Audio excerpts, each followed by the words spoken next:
Bismillahirrahmanirrahim. Assalamualaikum warahmatullahi wabarakatuh. Perkenalkan, nama saya Hoirul Alfan, NIM 430201900044. Saya di sini membuat video tentang pendidikan Islam di Indonesia untuk memenuhi tugas ujian akhir semester mata kuliah studi Islam Indonesia. Langsung saja, saya di sini akan membahas perkembangan pendidikan Islam di Indonesia pada masa prakolonialisme. Selain itu, pada beberapa kerajaan yang menjadi media penyebaran Islam, yang mana di situ pula diajarkan berbagai macam pendidikan berbasis agama Islam. Yang pertama yaitu kerajaan Islam di Aceh, yaitu Samudra Pasai. Berdasarkan pendapat Ibnu Battuta, sistem pendidikan yang berlaku pada zaman kerajaan Samudra Pasai adalah: yang pertama, materi pendidikan dan pengajaran agama bidang syariat dan fikih madhab Syafi'i. Yang kedua, sistem pendidikannya secara informal berupa majelis taklim dan halaqah. Yang ketiga, tokoh pemerintahannya merangkap sebagai tokoh agama. Yang keempat, biaya pendidikan agama bersumber dari negara. Yang selanjutnya, kerajaan Islam di Jawa, yaitu kerajaan Demak. Yang kedua yaitu kerajaan Islam di Jawa, tepatnya di kerajaan Demak. Sistem pelaksanaan pendidikan dan pengajaran agama Islam di Demak memiliki kemiripan dengan yang dilaksanakan di Aceh, yaitu dengan mendirikan masjid di tempat-tempat yang menjadi sentral atau pusatnya di suatu daerah. Di sana diajarkan pendidikan agama dan pengajaran serta sumber agama Islam. Yang selanjutnya yaitu kerajaan Islam di Maluku, tepatnya di kerajaan Ternate. Dakwah Islam di Maluku mengalami dua tantangan, yaitu dari orang-orang yang masih menganut kepercayaan animisme, dan tantangan yang kedua datang dari orang Portugis yang mengkristenkan masyarakat Maluku. Yang selanjutnya yaitu kerajaan Islam di Kalimantan, tepatnya di kerajaan Banjar. Perkembangan Islam mulai kokoh setelah berdirinya kerajaan Banjar di bawah pimpinan Sultan Suryansyah. Pada masa kepemimpinan beliau, hampir di setiap desa banyak didirikan masjid-masjid.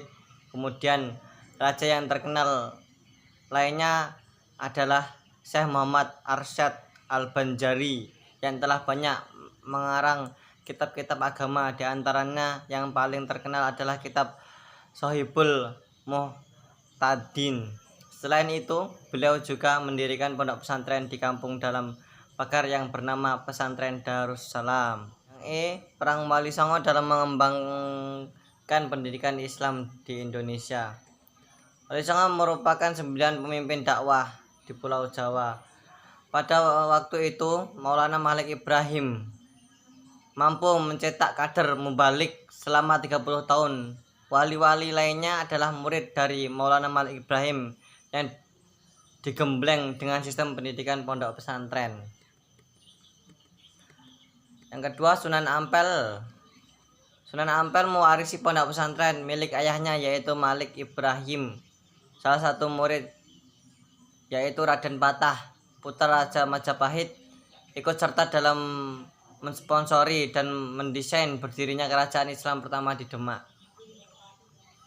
Selanjutnya yaitu Sunan Bonang, putra Sunan Ampel, mengajarkan pendidikan Islam lewat seni dan budaya. Beliau mengarang gending-gending Jawa yang berisi tentang keislaman. Salah satu contoh karyanya adalah Tembang Macapat. Sunan Derajat, putra Sunan Ampel, Adi Sunan Bonang, dan menjadi penasehat serta pembantu Raden Patah dalam pemerintahan. Beliau mengajarkan kepada santrinya untuk hidup sederhana dan selalu berusaha berbaik sangka terhadap siapapun. Yang selanjutnya Sunan Giri menitik beratkan pada pendidikan dalam hal penyusunan materi pembelajaran yang mengadakan kerjasama dengan kerajaan Samudra Pasai yang berhaluan ahli sunnah bermadhab Syafi'i. Selanjutnya yaitu Sunan Kudus. Sunan Kudus menantu Sunan Bonang dan mendalami ilmu syariat. Tugasnya adalah menjadi hakim tinggi di Demak dan menjadi panglima militer. Bidang lainnya yang didalami oleh beliau adalah hukum syariat, terutama bidang muamalah. Yang selanjutnya yaitu Sunan Muria, ipar Sunan Kudus. Beliau berkenan mempunyai perilaku zuhud dan menjadi guru tasawuf yang terkenal pendiam, namun pandangannya dan fatwanya sangat tajam. Yang selanjutnya yaitu Sunan Kalijaga, ipar Sunan Ampel.